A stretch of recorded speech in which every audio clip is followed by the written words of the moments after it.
Shalom, saudara-saudara dalam Kristus. Hari ini kita akan menyaksikan sesuatu yang sangat luar biasa. Sophia Al-Hayat, wanita Kristen luar biasa yang berani berbicara tentang kebenaran, keselamatan dalam Kristus. Sophia tegas mengajarkan perbedaan antara ajaran agama dari Arab dengan ajaran dari surga. Dia menyampaikan pesan yang penting tentang Yesus Kristus di tengah-tengah dunia yang menolaknya. Tapi tunggu, sudahkah orang mengenal ajaran ini? Dan apakah ada pesan mendalam yang perlu kita renungkan? Nah, kali ini, kita akan menonton dan menanggapi video Sophia Al-Hayat dengan sudut pandang Alkitab. Pastikan kalian menonton sampai akhir, karena ada sesuatu yang mungkin bisa mengubah cara kita melihat kebenaran. Sebelum lanjut, berikan like saudara dan subscribe channel Al-Murid Kristus. Saudara, mari buka hati, buka pikiran, dan mari kita uji segala sesuatu dengan firman Tuhan. Siap, mari kita mulai.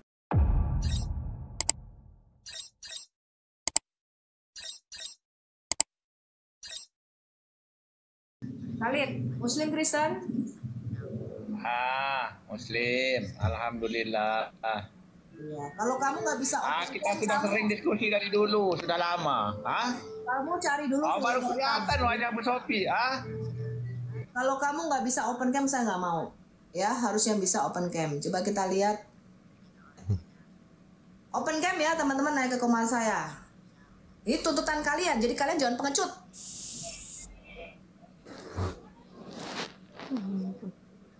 Ya, dan tidak boleh bercadar hitam.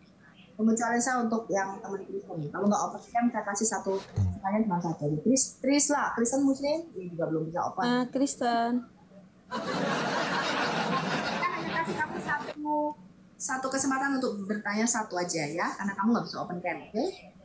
Iya, oke Bu Sophie, selamat malam.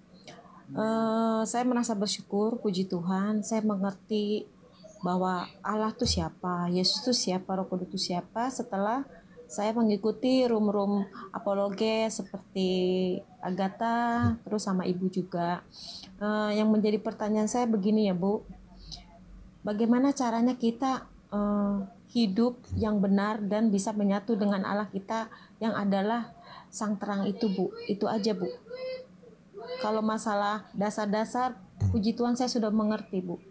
Jadi bagaimana caranya kita untuk mencapai untuk hidup di dalam keadaan surga yang seperti Tuhan Yesus janjikan itu, kita bisa bersama-sama Dia di langit yang baru dan bumi yang baru Bu. Harus bagaimana Bu sebagai murid Tuhan, apa aja yang harus kita lakukan. Makasih Bu Sophie, Tuhan berkati. Oke, kita mute dulu ya. Sebenarnya teman-teman, keselamatan, kata selamat yang diterapkan itu ada banyak orang Kristen itu keliru. Kelirunya begini, sama kayak seperti saya dulu. Selamat itu kita masuk surga. Bukan.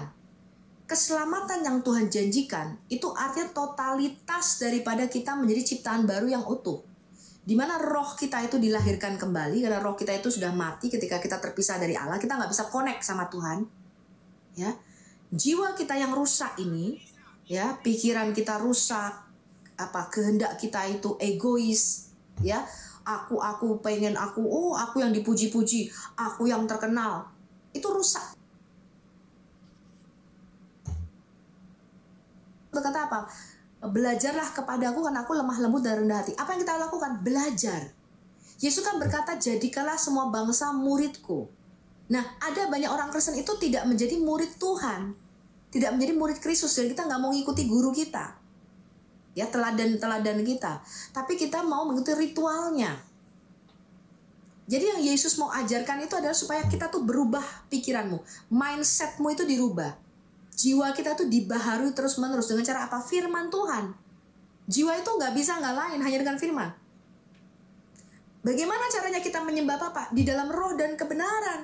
Kita saat teduh, kita berdoa secara pribadi, kita bersekutu dengan Bapa kita di surga, kita berdoa, roh kita menyembah Tuhan, kita bernyanyi, kita memuji Tuhan. Itu cara kita kontak dengan Tuhan.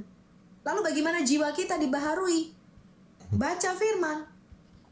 Ya, baca firman. Misalnya kita masih karakter-karakter kita yang belum yang rusak, ya. Itu dibaharui dengan cara baca, nggak bisa lain itu. Jiwa kita tuh hanya bisa dibaharui dengan firman Allah. Tidak ada cara lain. Lalu di dalam praktek kita sehari-hari bagaimana? Roh Kudus yang memimpin kita. Jadi artinya kita harus menyadari bahwa tubuh kita ini bait Allah. Nah, kesadaran itu banyak yang tidak dimiliki orang Kristen. Karena orang Kristen tuh cuman KTP-nya aja Kristen. Tapi kesadaran bahwa Allah ada di dalam kita itu nggak ada. Ya, termasuk saya. Makanya saya harus terus-menerus dibaharui. Saya melakukan kesalahan, berarti saya bertobat. Saya harus menyadari bahwa oh, Allah ada di dalam saya. Ya, kesadaran inilah yang hampir tidak dimiliki banyak orang Kristen. Makanya banyak dari kita yang tidak mencerminkan karakter Kristus. Gosip, gibah, fitnah, betul nggak? Dipikir dengan dia memfitnah orang, harga dirinya naik. Dipikir dengan cara dia menjelek-jelekkan orang lain, wow, dia lebih terkenal. Itu jiwanya rusak, teman-teman. Padahal ngakunya Kristen, tapi jiwanya itu rusak. Gitu ya. Jadi fokusnya bukan pada bagaimana dia mendalami Alkitab, belajar firman Tuhan, tapi fokusnya malah nyerang orang lain. Contoh, ya, kalau kita sukanya gosip misalnya. Atau misalnya kita sukanya korupsi. Nyolong duit orang, ngambil duit orang, ngambil hak orang bahkan kadang-kadang. Nah, itu berarti jiwa kita rusak. Nah, jiwa ini itu nggak bisa tanpa kita baca firman. Karena itu nggak cukup buat Anda hanya belajar firman Allah seminggu sekali dengar pendeta, nggak cukup. Saya cuma dengar firman kalau pas di gereja. Nggak bisa. Karena makanan kita tuh harus tiap hari ini. Yang mengubah kita, makanya dikatakan Yesus berkata apa? Manusia hidup bukan hanya dari roti saja. Bukan cuma kita makan bakso, makan Indomie. Enggak. Manusia hidup dari firman Allah. Ya, karena itu teman-teman, ya, lebih baik banyak menghabiskan waktu untuk baca firman Tuhan. Mendalami firman Tuhan. Ngerti ya? Nah, ini makan firman Tuhan ini yang lebih penting. Karena kita memerlukan ini pembaharuan budi kita. Nah, itu cara kita belajar. Tapi jangan pikirkan yang berat-berat, Bu Trisla. Jalani aja hidup tuh sehari-hari. Hari ini, Tuhan, pagi ini aku datang sama Tuhan. Aku mau melakukan kehendak Tuhan. Dan aku mau memakai semua tubuhku ini untuk kemuliaan Tuhan. Nah, jadi Yesus yang adalah roh itu, Bu. Cara dia bekerja adalah melalui kita, tubuhnya. Kalau kita baca di Filipi 2 ayat 5 dikatakan apa? Coba Ibu punya Alkitab di situ atau saya mesti bacakan sama Ibu? Di Filipi 2 ya, Bu ya. Ayat yang kelima dikatakan begini. Nih. Nasihat supaya bersatu dan merendahkan diri seperti Kristus. Jadi kalau ada orang sukanya memecah belah, itu bukan murid Kristus. Karena dia pemecah tubuh Kristus. Pemecah belah. Dia bukan mempersatukan, bukan mendamaikan. Karena dikatakan anak-anak Allah itu mendamaikan, mempersatukan. Dikatakan begini, jadi karena dalam Kristus ada nasihat, ada penghiburan, kasih, ada persekutuan roh, ada kasih mesra, dan belas kasihan. Karena itu sempurnakanlah sukacitaku dengan ini. Hendaklah kamu apa? Sehati sepikir.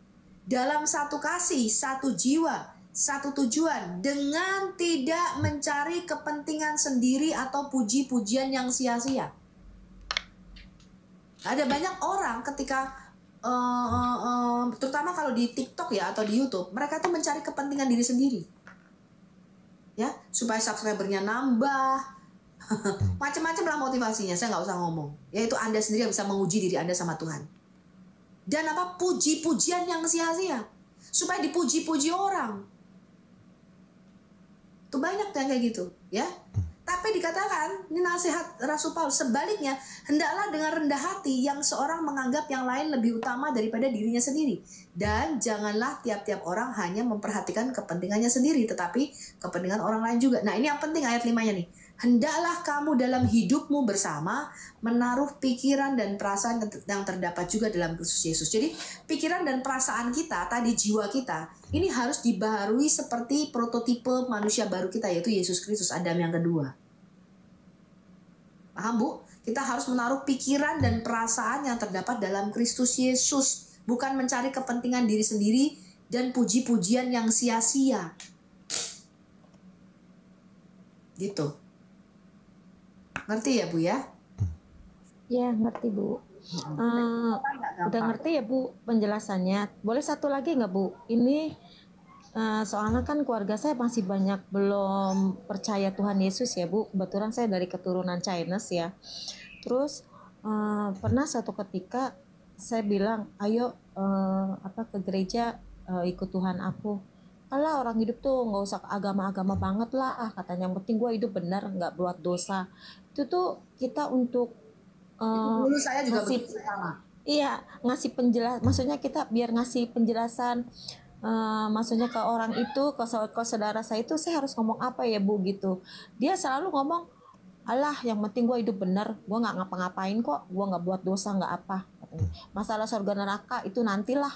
Nah itu kita sering banget tuh Bu, nggak di saudara saya, nggak di keluarga saya. Kadang adik saya, kakak saya juga, cici saya juga yang udah Kristen, saya selalu mengingatkan, ayo kita ibadah yuk gitu. Ntar aja gitu. Kenapa gitu, ya nanti aja lah, orang gue juga nggak dosa, nggak apa kok. Nah sedangkan saya mengikuti pembelajaran masalah Alkitab ini kan ya, baik di gereja saya juga dengan gembala saya dan juga beberapa dari apologet, bahwa keselamatan itu, ada yang mengatakan keselamatan itu bisa hilang Bu. Benar nggak Bu? Kalau tidak mengerjakan apa yang Tuhan Yesus perintahkan melalui firman-Nya. Benar nggak Bu? Terus menghadapi jawaban-jawaban seperti itu tuh gimana Bu sikap kita gitu loh Bu. Misalnya ada yang bilang, yang penting gue bener kok gitu. Gitu Bu. Gimana Bu? Ya, satu hal, Anda yang sudah lahir baru, sudah Kristen, harus Anda berdoa syafaat.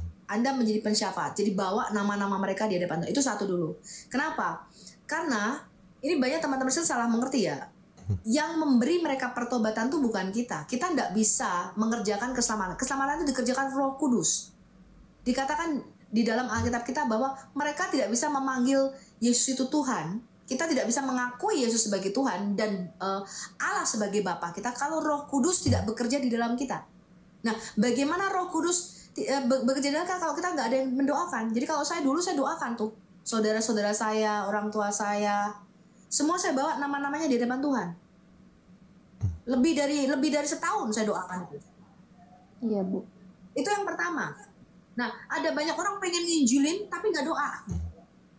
Tapi harus menyebut namanya Bu. Kalau saya sih berdoa, saya selalu bilang, Tuhan Yesus tolong selamatkan saudara saya, saudara sepupu saya, teman-teman saya, semua Bu saya doakan. Tapi saya nggak menyebut nama, itu salah ya Bu, harus menyebut nama ya? Bukan salah, artinya doanya kita nggak spesifik. Jadi kalau Anda punya beban, namanya itu namanya itu apa, playlist kita, daftar bukan playlist ya, artinya list nama-nama kita yang kita ajukan kepada Tuhan. Ini loh Tuhan, aku mau orang ini selama kamu. Itu kita berdoa secara khusus, bernazar secara khusus, ya. Itu kita bernazar secara khusus di depan Tuhan. Kalau bisa nama-nama itu spesifik. Tuhan selamatkan ibu saya, ini, selamatkan ayah saya, adik saya yang ini, namanya ini. Jadi ada playlist di ini aja Bu, seperti Raja Hizkia ketika berdoa kepada Tuhan, itu dia bikin daftar nama. Daftar nama mana saja yang mau kita doakan, ini pokok doa kita. Tuhan, aku mau orang-orang ini, dipanggil tangan ya kalau ibu nggak mau sebutkan satu-satu.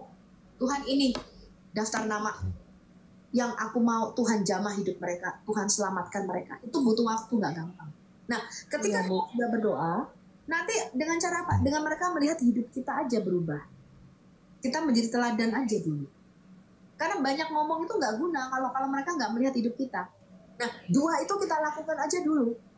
Kenapa? Karena kalau mereka tidak dijamah Roh Kudus, ibu sampai kecuplis ini Bu, nggak guna Bu. Iya benar Bu. Memang Tuhan yang memilih ya Bu. Betul, karena Tuhan sendiri yang memilih, Tuhan sendiri yang bekerja. Saya bertahun-tahun diinjil nggak mempan. Pada waktunya Tuhan, kairosnya Tuhan, ketika Tuhan bekerja, barulah Tuhan sendiri yang menjamah saya. Manusia nggak bisa mengerjakan apa-apa. Saya orang berdosa kok. Bukan saya yang, saya hanya sarana untuk apa? Saya hanya diutus oleh kerajaan surga memberitakan, menabur benih firman Tuhan. Tapi yang memberikan pertumbuhan tergantung tanahnya, betul? Kalau tanahnya tidak subur, ya benih itu nggak tumbuh gitu loh. Iya betul. Bisa membuat tanah itu cuma Tuhan. Kita hanya bisa berdoa, Tuhan siapkanlah orang-orang yang Engkau pilih dan Engkau mau selamatkan. Nah Tuhan berkata apa? 1 di antara 4 orang yang kamu beritakan firman, betul nggak? Kan ketika kita menabur benih, ada yang jatuh di pinggir jalan, kata Tuhan. Berarti ada yang semak belukar. Nggak ada buahnya kan gitu kan? Iya. Yang jatuh di tanah yang berbatu-batu, ada yang jatuh ada yang jatuh di semak duri. Tapi yang terakhir jatuh di tanah yang subur. Jadi yang mengerjakan pertumbuhan iman tuh bukan saya, bukan kita. Makanya jangan ada beban. Ketika kita mau menginjil itu jangan, karena Yesus berkata bukan kamu yang memilih aku yang memilih kamu. Yes. Jadi yang bekerja, tapi kita nggak boleh berhenti. Tetap tanah yang berbatu-batu kita tetap nabur walaupun jatuhnya di tanah berbatu-batu, ada yang jatuh di semak duri, kayaknya sia-sia, betul? Ada yang jatuh di pinggir jalan langsung diambil burung, kayaknya sia-sia, tapi tidak.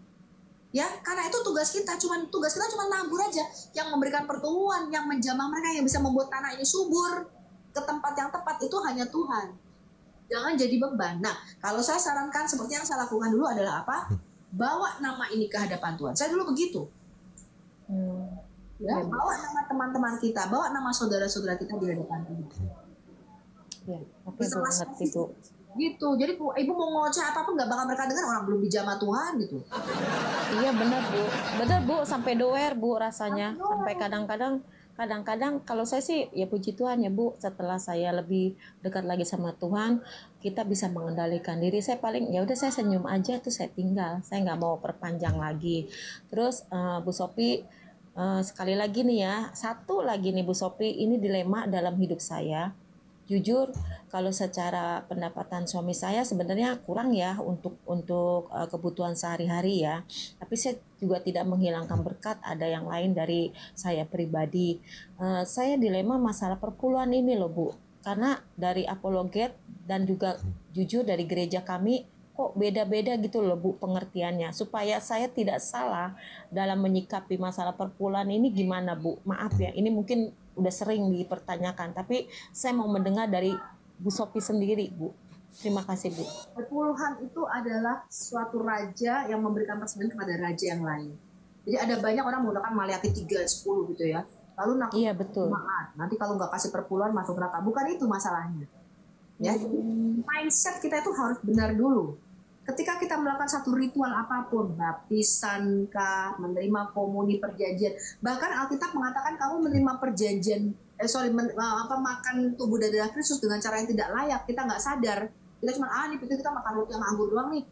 Itu banyak yang sakit dan mati. Kenapa? Karena mereka makan tanpa pengertian yang benar. Nah, yang perlu itu bukan ritual agamanya, bukan bagaimana caranya kita melakukan itu, tapi pengertian yang benar.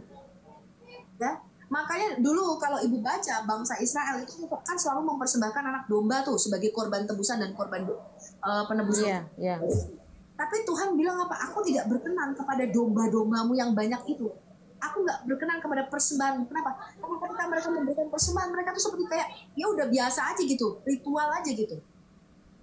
Tapi sebenarnya pengertian yang benar. Jadi ibu harus punya mindset pengertian yang benar. Nah ada banyak kemarin ada bapak saya udah kasih perpuluhan, saya rajin kasih, tiba-tiba saya butuh 5.000 US dollar, kok pendeta nggak kasih balik ke saya? Perpuluhan itu bukan arisan, ngerti nggak? Kalau lu nyetor, Bu, saya mute dulu ya ibu, suaranya agak rame. Perpuluhan itu bukan arisan ya teman-teman. Saya kasih perpuluhan tiap bulan nih, kayak arisan store. Lalu gua butuh, gua narik. Saya kecewa. Saya percaya pada Yesus, tapi saya nggak lagi gereja-gerejaan. Kenapa? Karena saya selalu setia memberikan perpuluhan. Saya kasih perpuluhan. Kata pendeta selalu minta perpuluhan. Perpuluhan saya kasih, tapi ketika saya butuh 5.000 US dollar, pendeta nggak kasih saya balik. Lu kata perpuluhan tuh arisan. Tiap bulan lu nyetor. Kalau arisan kan gitu kan, tiap bulan lu ditagih. Nanti giliran gue butuh dulu nih, gue narik. Dia hatinya pahit. Kenapa? Karena dia tuh sebenarnya nggak ngerti firman. Dia melakukan ritual. Makanya saya bilang jangan kasih perpuluhan kalau Anda belum menyadari dan belum ngerti apa itu. Jangan dibaptis kalau Anda belum menyadari apa maksudnya saya harus dibaptis. Kalau enggak Anda cuma nyegur doang, nanti ditanya habis keluar dari air, bagaimana tadi Bu? Swaker. Rasanya swaker beratus, makanya bar mandi maksudnya. Anda makan telur nggak ngerti gak? Perpuluhan Yesus mengatakan apa? Berikanlah kepada kaisar apa yang menjadi hak kaisar, berikanlah kepada raja sorga kita apa yang menjadi hak raja sorga kita. Jadi jangan pusingin. Itu perpuluhan nanti pendeta buat lu, itu urusanmu, itu urusan dia dengan Tuhan. Urusan Anda adalah ketika Anda memberikan, Anda bukan memberikan untuk pendeta. Anda memberikan itu for God, untuk Tuhan. Karena perpuluhan itu ada pertama kali di Kejadian pasal yang ke-14 ketika Abraham memberikan kepada Melkisedek, raja dan imam, gambaran Mesias kita, raja sorga kita. Ya. Nah, kalau sekarang Anda misalnya, Anda di Indonesia, Anda wajib bayar pajak nggak? Wajib. Karena pemerintah melindungi Anda. Betul? Kalau di Amerika, Bapak Ibu, ketika kita membayar pajak, ini nanti terakhir tanggal April ya, pajaknya Amerika. Itu kenapa pemerintah melindungi, memberikan subsidi balik apa? Kita menikmati jalan-jalan yang mulus. Anda masuk rumah sakit di sini nggak ada duit, miskin nih teman-teman, nggak bayar teman-teman. Di Amerika itu sekolah nggak bayar kecuali perguruan tinggi. Itu pun Anda bisa nanti minjem dana dari pemerintah dibayarnya setelah Anda kerja. Pemerintah memberikan fasilitas yang begitu banyak. Anda retirement, Anda pensiun, dirawat di sini dengan baik. Anda sekolah dengan enak, nggak bayar. Lah, Anda mau dilindungi oleh warga negara Amerika. Begitu juga ketika kita mau dilindungi oleh kerajaan surga. Bagaimana caranya? Bagaimana caranya? Anda harus ambil bagian dalam apa yang disebut kerajaan surga. Karena kerajaan surga bukan kerajaan yang fisik. Ya, dengan perpuluhan artinya Anda menyerahkan hidup kita kepada tangan Tuhan. Buat Tuhan yang dia sang sumber gue tuh bukan gaji gue sehari sebulan-bulan, tapi sumber kita itu adalah dia. Gitu Bapak Ibu. Nah, kesadaran ini yang merubah cara mindset kerajaan. Ya, Al-Hayat itu dipesankan untuk mengajarkan mindset kerajaan. Ini yang saya ajarkan di dalam Al-Hayat Indonesia. Kita nggak geser. Kalau Bapak Ibu mau dengerin saya berkali-kali, pengajaran Al-Hayat tidak bergeser dari kerajaan. Mindset cara pandang kerajaan itulah harus kita miliki. Perpuluhan itu hanya diberikan oleh seorang raja kepada raja lainnya. Maka Abraham itu memberikannya kepada Melkisedek, raja sekaligus imam. Ya, makanya datang kepada Tuhan dikatakan jangan dengan tangan kosong. Kenapa? Karena kita menghadap seorang raja surga kita. Gitu. Makanya kemarin ada banyak orang itu tidak sadar ketika kita datang kita menghadap raja. Betul? Saya sendiri termasuk nih. Kadang-kadang kita nggak sadar ketika kita gereja tuh kita menghadap raja, betul? Saya kasih tanya Bu Trisla. Kalau Anda dipanggil Pangeran Charles Raja Inggris atau dipanggil Jokowi lah. Kira-kira kalau Anda sadar, gue dipanggil raja nih, betul nggak? Menghadap raja dunia kita. Ibu kira-kira mikir nggak? Wah, ntar gue pakai baju apa nih? Oh, gue pakai kebaya terbaik lah. Gue pesen nih kebaya itu, karena gue mau menghadap presiden Prabowo sekarang ya. Betul nggak? Ada kebaya terbaik. Anda menghadap Raja Charles, Anda udah dari berapa bulan sebelumnya, betul? Aduh, nanti gue pakai apa ya? Gue dandan. Kenapa? Harus memberikan yang terbaik. Kebayang nggak Anda datang ke gereja mengenakan tank top, di atas perutnya kelihatan, lalu mengenakan rok mini? Nggak setuju saya itu, Bu. Nggak sopan. Kita mau menghadap hadirat Tuhan kok. Kesadaran Anda itu loh, ketika Anda datang, Anda kan datang menghadap raja nih. Anda datang kemarin, kalau Anda lihat Presiden Ukraina Zelensky datang menghadap Donald Trump. Dia pakai baju mau olahraga kayak jogging, mau lari pagi itu loh, Bu. Pakai baju sport kayak mau lari pagi menghadap Presiden Amerika Serikat, di mana Amerika memberikan billion US dollar kepada Ukraina Presiden Zelensky. Itu billion US dollar. Dia datang menghadap Donald Trump pakai baju mau olahraga. Ya nggak pantas ya. Jadi omongan nggak? Betul. Lalu iya, udah pasti, Bu. Dia salah satu anggotanya Donald Trump, kamu Amerika memberikan jutaan US dollar loh, bilionan kepada kamu. Masa kamu nggak bisa sih beli baju jas yang pantas untuk menghadap White House gitu loh? Kamu dipanggil Presiden Prabowo aja nggak mungkin kamu pakai kolor, betul? Iya betul, Bu.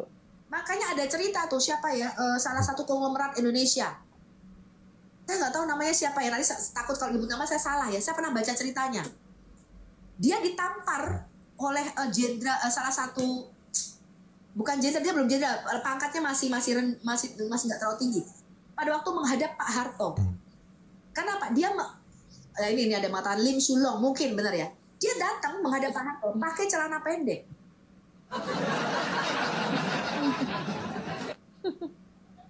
Jadi jangan Anda pikir orang yang itu maksudnya dia mengabar, oh saya tuh orangnya sederhana kok. Saya cuma itu melambangkan orang itu gak punya etika, teman-teman.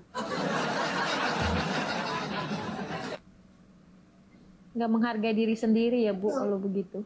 Jadi Anda berpikir kalau Anda pakai, oh ada orang cuman datang, gue konglomerat nih, gue pakai celana pendek, itu melambangkan rendah hati. Melambangkan bukan. Saya tampil, makanya kenapa saya nggak mau perkem? Karena kalau saya mau perkem saya bisa sembarang, betul? Betul nggak? Ya. Coba sekarang saya tanya sama ibu, ketika saya memberitakan Injil kerajaan surga, saya nggak pakai baju, ngerokok, sambil telanjang dada nih. Kira-kira menurut ibu respon ibu bagaimana? Ya pasti respon saya ya nggak baik, nggak benar. Iya betul, saya nggak dihargain. Saya Bu pernah ketemu klien, dia menemui saya nih dalam kondisi kita mau deal-dealan produk ya Bu ya. Dia itu keluar mengenakan ini loh, apa namanya, baby doll, apa sih kalau baju tidur yang itu baby doll apa sih? Oh iya ya, yang atas bawah itu ya, iya. Baby doll, iya betul Bu, baby doll. Dia tetap saya pakai jas, pakai rapi gitu kan, pakai jas kerja, ya eksekutif gitu. Dia ketemu saya mengenakan baby doll. Karena saya Kok kaget bisa? nggak itu ketika dia keluar, saya kaget dong. Pakai pendek segini Bu. Padahal saya waktu itu sama manajer saya laki-laki. Dia keluar pakai baby doll. What happened ayah naon? Iya Saya betul. mau tampil di hadapan Anda, saya menghargai Anda. Bukan saya sok cantik, enggak. Bukan saya sok cantik, enggak. Saya enggak berdandan mewah-mewah kok. Ya. Tapi saya menghargai ketika Anda berdiskusi dengan saya tentang firman Tuhan. Saya menghargai firman Tuhan ini lebih daripada diri saya sendiri. Saya menghargai ketika Anda berdiskusi dengan saya. Dan coba Anda nggak pakai baju lalu rokok. Lalu bicara, Allah itu ya Bu. Anda bicara, mana pantas begitu teman-teman. Kalau kita bicara Bible, kita bicara kerajaan dengan rajanya. Anda pernah lihat nggak Pangeran Charles, kemudian si Kate ini istrinya Pangeran William itu keluar ketika dia tampil di rakyat, dia tampil pakai baby doll. Princess Diana, Anda pernah lihat dia pakai baby doll enggak? Dia ketika tampil dia elegan, betul? Dilihat orang, betul? Sehingga menjadi satu trend fashion, apapun yang dikenakan Lady Diana itu menjadi tren. Kenapa? Dia menghargai Anda, nggak harus mahal. Bajunya bisa Anda beli juga, Anda bisa bikin kok. Kenapa? Tapi menghargai Anda, karena dia tampil di hadapan rakyat. Anda pernah lihat nggak kalau raja-raja itu keluar lalu dia pakai baby doll? Nggak pernah. Ya, apalagi Anda ketika datang ke hadapan Tuhan, Anda pakai, memangnya Anda mau nari perut? Ya kecuali Anda ke pantai ya, kalau ke pantai sih oke gitu loh ya. Atau Anda pakai rok mini, sampai celana dalamnya kelihatan juga bayangin. Kita kan jadi mikir buat Begituan sih saya belum pernah Bu. ya, itu Begituan waktu sih. saya, makanya saya mengatakan apa? Everything you do, apapun ritual yang Anda lakukan, Anda mau pakai kerudung pun, it's okay. Tapi Anda mengerti kenapa Anda mengenakannya. Artinya Jadi apa? perpuluhan tuh gimana Bu? Jadi kita wajib ya Bu ya, kalau kita mau ikuti. Jadi makanya saya waktu dikasih tahu sama Itu harus dengan kesadaran yang benar. soalnya gini, Bu, ini adalah apa? Karena aku datang Tuhan, artinya apa? Sang sumber hidupku. Sang sumber itu bukan gaji ini, tapi Tuhan.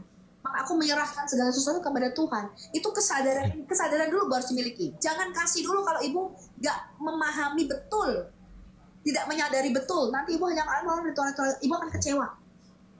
enggak Ya. kalau saya sih jujur ya Bu, kalau saya pribadi jujur, kesaksian hidup saya juga, selama ini saya ngasih perpuluhan itu memang puji Tuhan, Tuhan tidak pernah sedikit pun gitu tidak memberkati saya selalu cukup ya, tidak lebih tapi Tuhan cukupkan. Justru saya pas ragunya ini saya ikuti ada ibadah Zoom. Kebetulan gerejanya memang lain, tapi di situ saya senangnya ikut Zoom ibadah wanita Tuhan ini karena mereka ada di gereja saya nggak ada gitu loh Bu Sophie. Jadi saya ikut di Zoom kebaktian wanita ini. Nah di situ gembalanya bilang waktu ngebahas masalah perpuluhan itu dia kan saya Bu perpuluhan itu kan wajib ya Bu, soalnya kan di firman Tuhan juga ada di kayak seperti Bu Sophie tadi di Malaiki juga ada, itu kan apa yang tertulis di Alkitab itu atau firman Tuhan itu sendiri, kita sebagai anaknya kan harus mengikuti ajarannya. Sekarang saya tanya, dia balik tanya ke saya Bu Sophie, kalau kamu ya Tris, kamu misalnya nih susah nggak punya duit, terus kalau kamu nggak ngasih perpuluhan, apa Tuhan itu marah? Ya enggak, Tuhan kan mengasihi kita, dia tahu kok kalau kita memang nggak cukup gitu. Jadi perpuluhan itu ya enggak yang harus gimana-gimana. Coba saya tanya, katanya Tuhan itu kan mengasihi. Masa katanya kamu nggak punya uang atau kamu sendiri loh katanya nggak cukup tapi kamu kasih perpuluhan. Nah dari situ tuh Bu saya terus mencari Bu, kalau di TikTok tuh dari apologet menjelaskan begini. Nah kebetulan ada salah satu apologet, saya tidak menyebutkan nama, dia bilang perpuluhan itu dulu waktu yang kaum Lewi itu ya Bu ya. Nah itu memang mereka menerima perpuluhan. Kalau zaman sekarang itu persembahan itu perpuluhan lebih ke balik lagi ke hati kita. Kita memberi itu dengan rela hati dan tulus hati tidak. Enggak, kalau perlu nggak usah per 10, 20, 30 gitu Bu. Makanya saya jadi di otak saya ini yang mana ya ajaran yang sebenarnya yang Tuhan Yesus mau gitu loh Bu Sophie. Iya. Gini loh, perpuluhan itu pertama bukan kaum Lewi. Yang memberikan lebih dulu adalah Abraham. Dia itu persembahan antara raja dengan raja. Ya, karena itu Yesus berkata, apa yang berhak diberikan kepada kaisar berikanlah kepada kaisar, apa yang diberikan yang menjadi hak Tuhan berikanlah kepada Tuhan. Jadi jangan beda sama buah sulung ya Bu ya. Beda sama buah sulung itu yang pertama itu Abraham kasih kan buah sulung. Beda ya, tapi dengan pengertian yang benar. Ya, nah ada orang banyak memberikan tolong dia pikir itu arisan gitu ya. Oh enggak sih. Ya memang Bu ya nih, saya juga Ibu Trisna jangan melakukan ritual apapun kalau kita tidak mengerti artinya, itu percuma gitu loh. Sia-sialah ritual itu. Ya. Kalau saya gini Bu Sophie, saya merasakan sekian tahun lamanya saya setia dengan ngasih perpuluhan.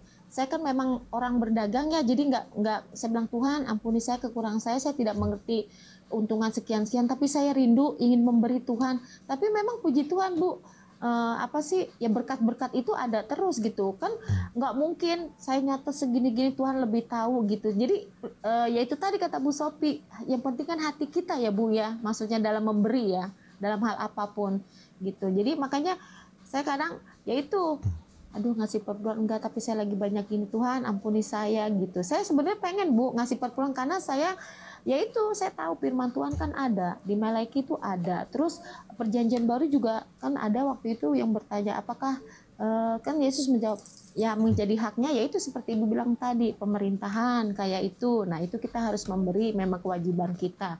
Jadi saya ya untuk masalah ini perpuluhan sekarang Bu Sophie menerangkan lagi ya, intinya memang dari hati juga ya Bu ya dalam memberi. Puji Tuhan. Ya, terima kasih Bu Sophie, terima kasih banyak, semakin mengerti, semakin belajar. Tuhan Yesus berkati, Ibu terus tetap semangat di dalam melayani Tuhan. Shalom. Itu ya teman-teman ya, jadi coba kita lihat ini ya.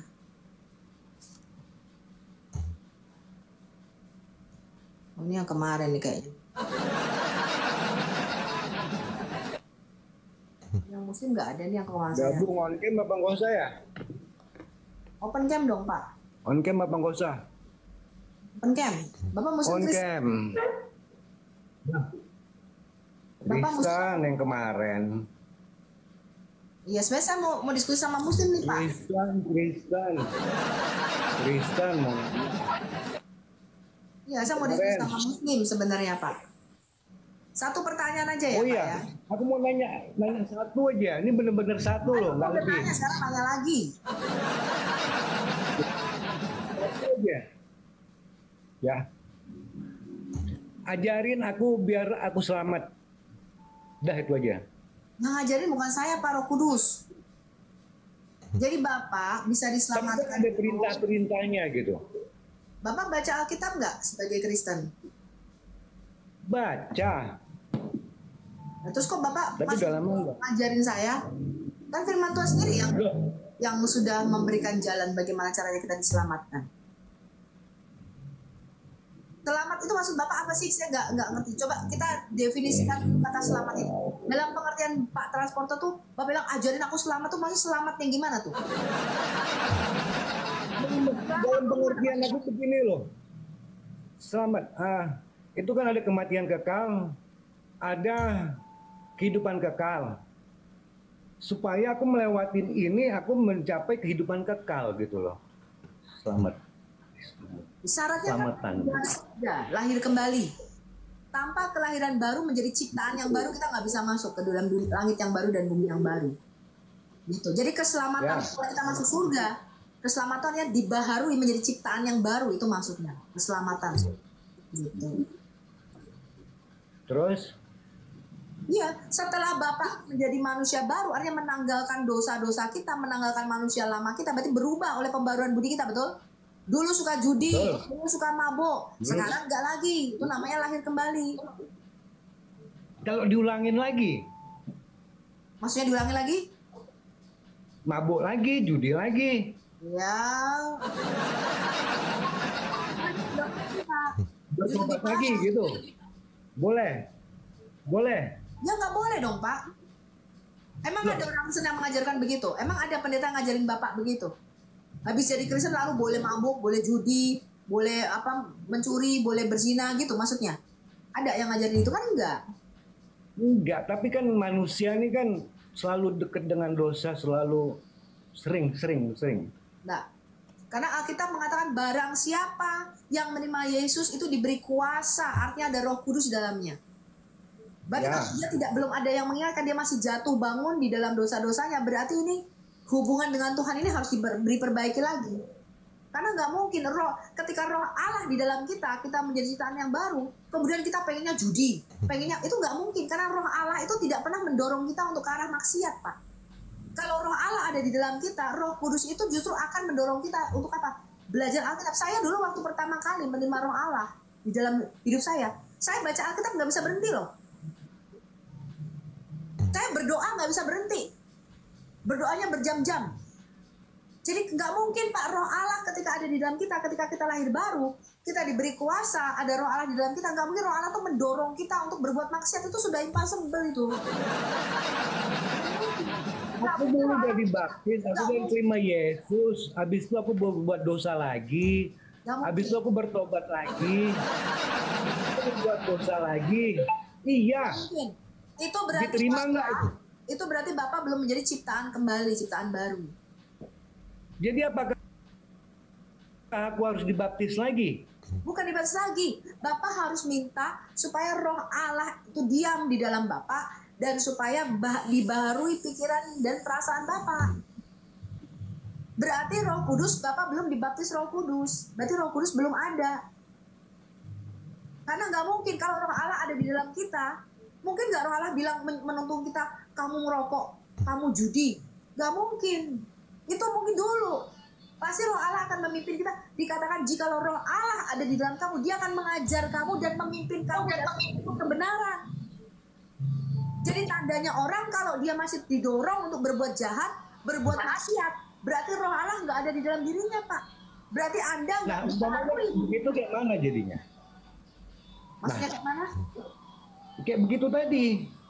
Ya Masih. Bapak berdoa, Bapak bersekutu. Caranya bagaimana?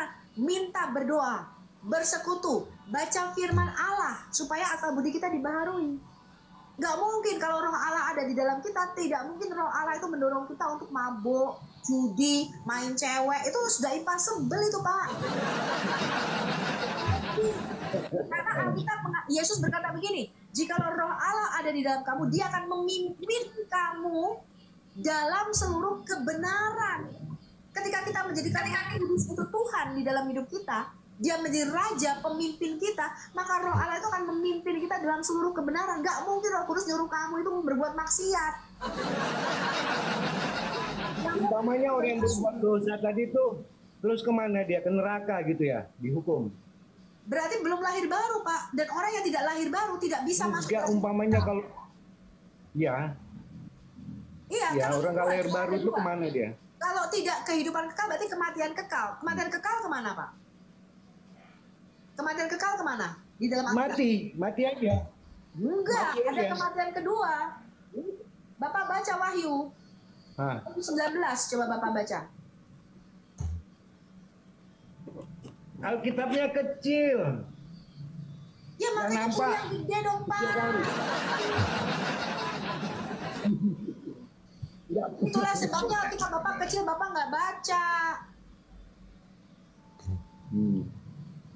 Nih, Bapak lihat tuh Wahyu 19. Nah, Apa itu kematian yang kedua? Nih ya. apa itu kematian kedua? Kematian kedua itu yang terpisah dari Allah selama-lama di dalam neraka kekal. Gimana sih, dalam lautan api?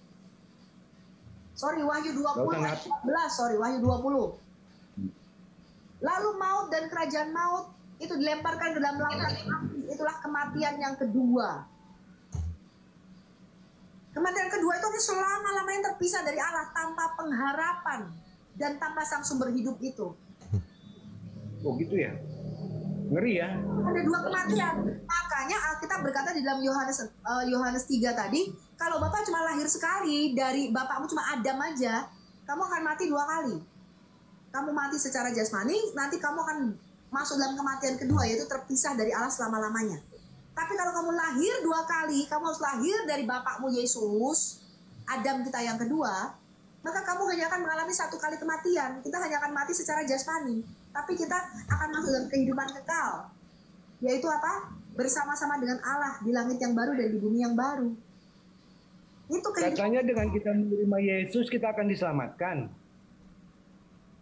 Coba Bapak baca Roma 8 ayat 1. Cukup nggak kita menerima Yesus diselamatkan? Sekarang saya tanya, Pak. Nah itu Bapak, kitabnya kecil terus. Sekarang saya tanya, Pak.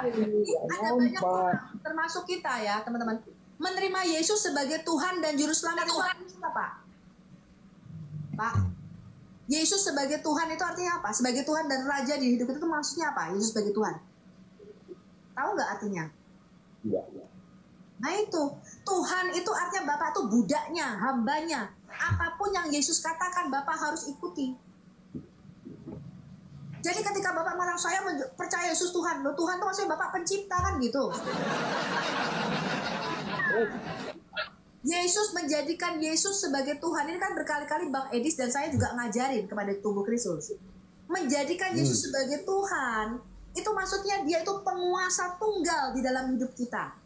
Tidak ada penguasa. Jadi apapun yang Yesus katakan Bapak ikuti. Nah kalau Yesus ngomong, Pak jangan mencuri, Bapak mencuri.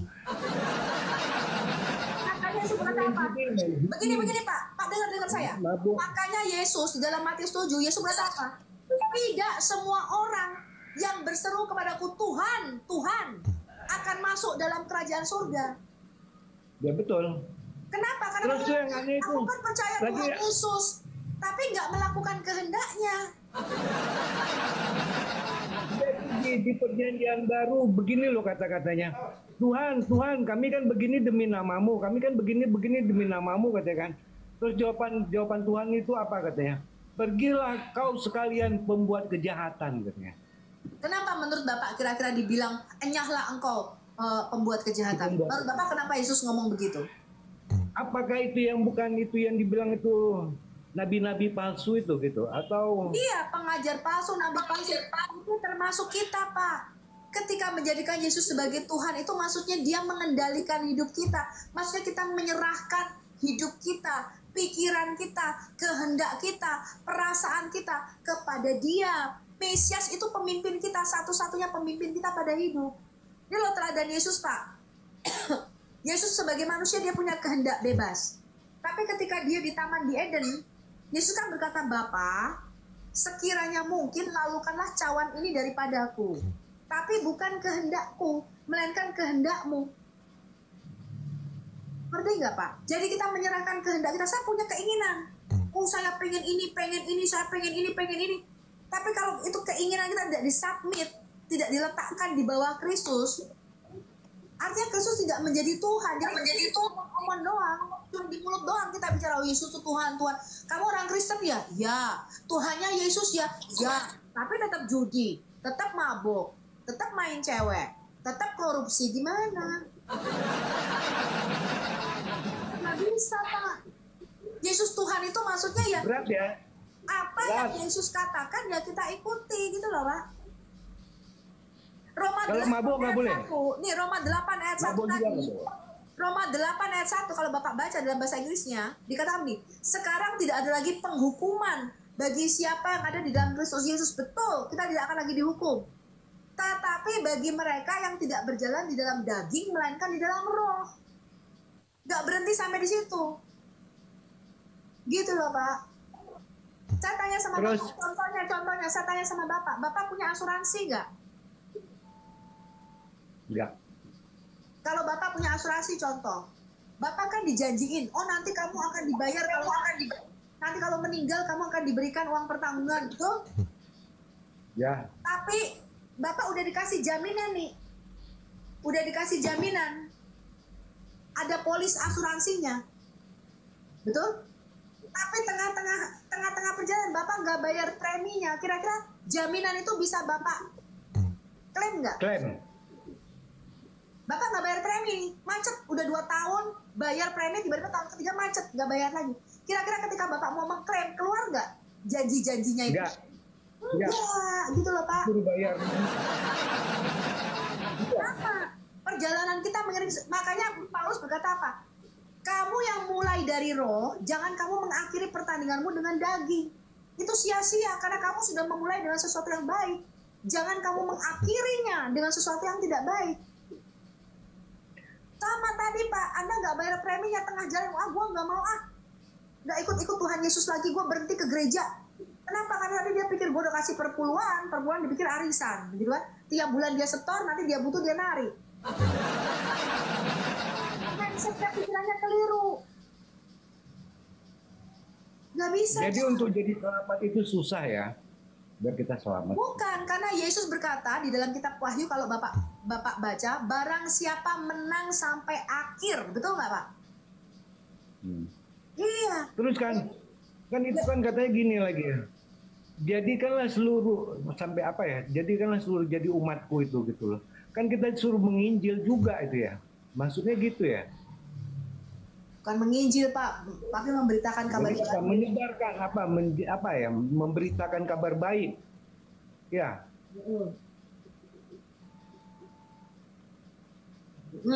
Ya gitu. Maka dunia setelah kabar baik itu sampai ke penjuru dunia, maka dunia ini akan berakhir. Ya. Sampai seluruh bangsa mendengar Injil Injil kabar baik ini, maka nanti di dalam Roma 11 dikatakan sampai pintu keselamatan itu ditutup. Jadi Rasul Paulus di dalam Roma pasal yang ke-11 mengatakan begini. Yesus itu pokok zaitun sejati. Kita ini ranting-ranting, ada ranting-rantingnya, cabang-cabangnya. Ranting-ranting masih orang Yahudi. Beberapa ranting ini dipatahkan karena ketidakpercayaan mereka.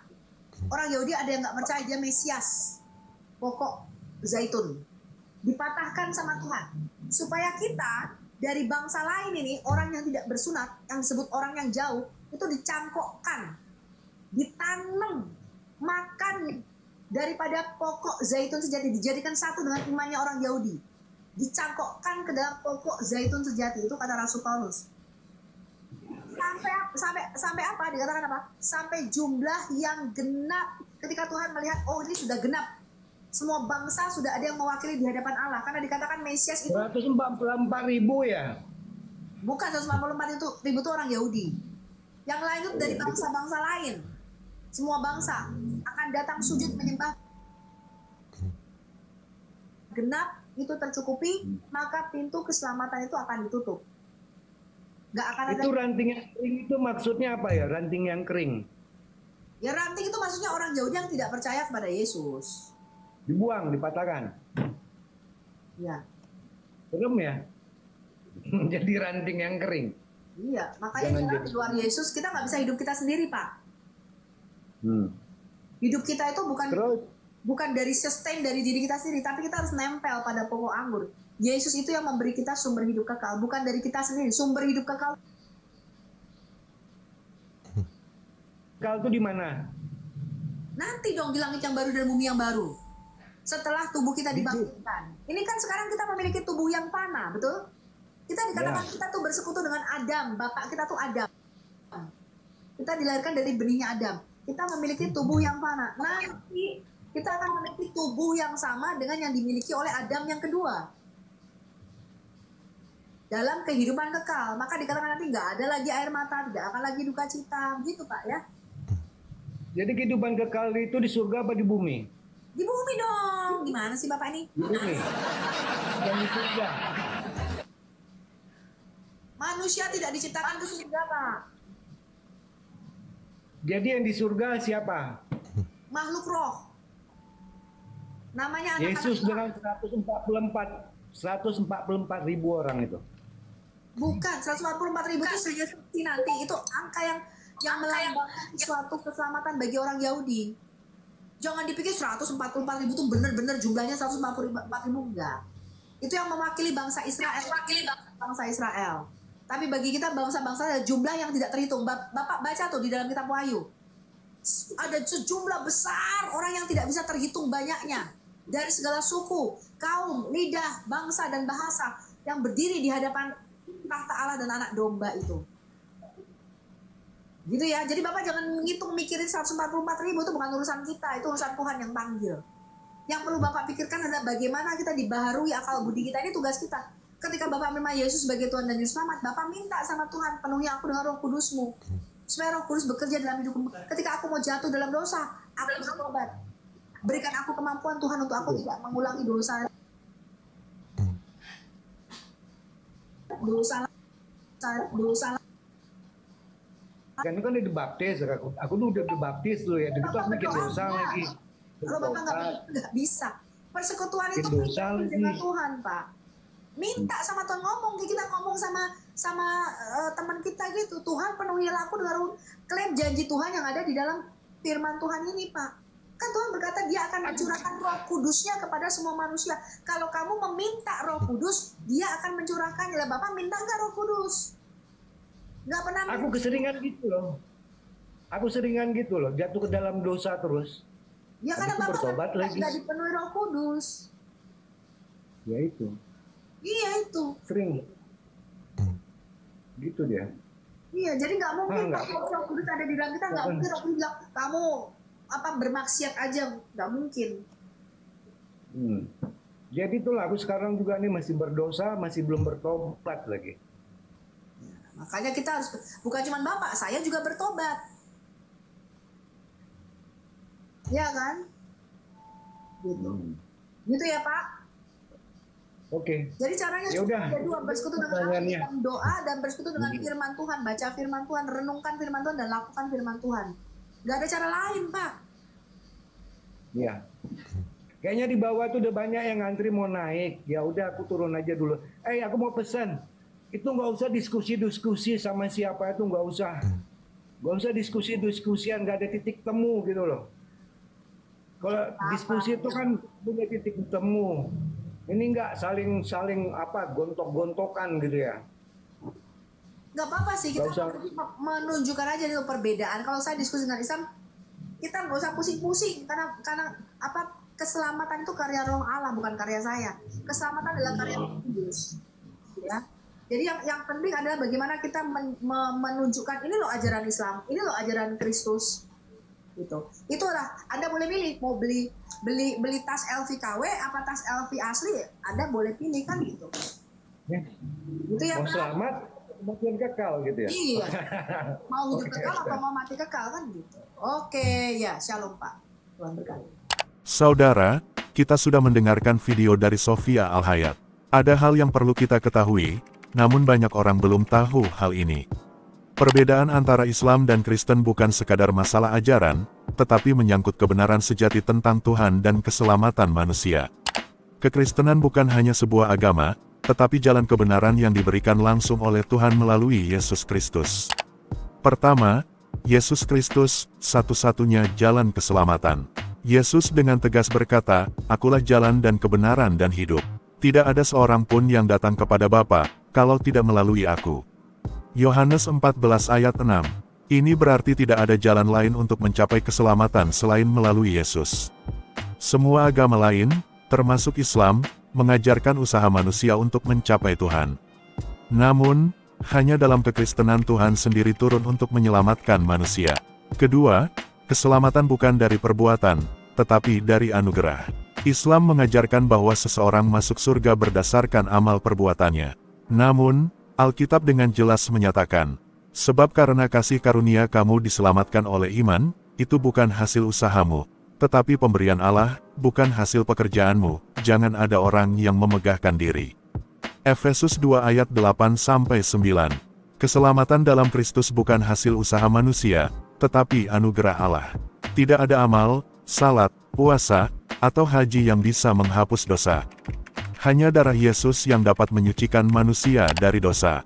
Ketiga, Yesus bukan sekadar nabi, tetapi Tuhan. Islam mengakui Yesus atau Isa sebagai nabi, tetapi menolak keilahiannya. Namun, Alkitab dengan jelas menyatakan bahwa Yesus adalah Tuhan yang menjelma menjadi manusia. Pada mulanya adalah firman, firman itu bersama-sama dengan Allah dan firman itu adalah Allah. Yohanes 1 ayat 1, Yesus bukan hanya datang untuk mengajar, tetapi untuk memberikan nyawanya sebagai korban penebusan bagi manusia. Tidak ada nabi lain yang mati dan bangkit seperti Yesus. Kebangkitan Yesus adalah bukti bahwa Dia adalah Tuhan yang hidup. Keempat, kebenaran dari surga, bukan buatan manusia. Islam adalah ajaran yang berasal dari wahyu yang diklaim oleh satu orang, Muhammad, tanpa saksi mata yang membuktikan keabsahannya. Sedangkan kekristenan didasarkan pada kesaksian banyak saksi mata yang melihat mukjizat Yesus, kematiannya, dan kebangkitannya. Petrus berkata, "Sebab kami tidak mengikuti dongeng-dongeng isapan jempol manusia, tetapi kami sendiri adalah saksi mata dari kebesarannya." 2 Petrus 1 ayat 16. Kekristenan bukan dongeng atau hasil pemikiran manusia, tetapi kebenaran langsung dari surga. Jadi, pilihlah kebenaran yang kekal. Kekristenan yang benar adalah percaya kepada Yesus sebagai Tuhan dan Juru Selamat, bukan hanya sebagai nabi atau guru moral. Semua usaha manusia untuk mencari Tuhan akan sia-sia tanpa iman kepada Yesus. Hari ini, keputusan ada di tanganmu. Apakah kamu ingin percaya kepada ajaran manusia, atau kepada kebenaran dari surga yang diberikan melalui Yesus Kristus? Seperti kata firman Tuhan, "Jika anak itu memerdekakan kamu, kamu pun benar-benar merdeka." Yohanes 8 ayat 36. Yesus adalah satu-satunya jalan menuju hidup kekal. Saudara, jika Anda mendengarkan video ini sampai di detik ini, itu bukan suatu kebetulan. Anda bisa mendukung membagikan kebenaran ini. Dan jika Anda suka dengan video Al-Murid Kristus, silakan subscribe dan nyalakan lonceng notifikasi agar saudara tidak ketinggalan video Al-Murid lainnya. Simak ayat-ayat Alkitab berikut ini. Salam Murid Kristus.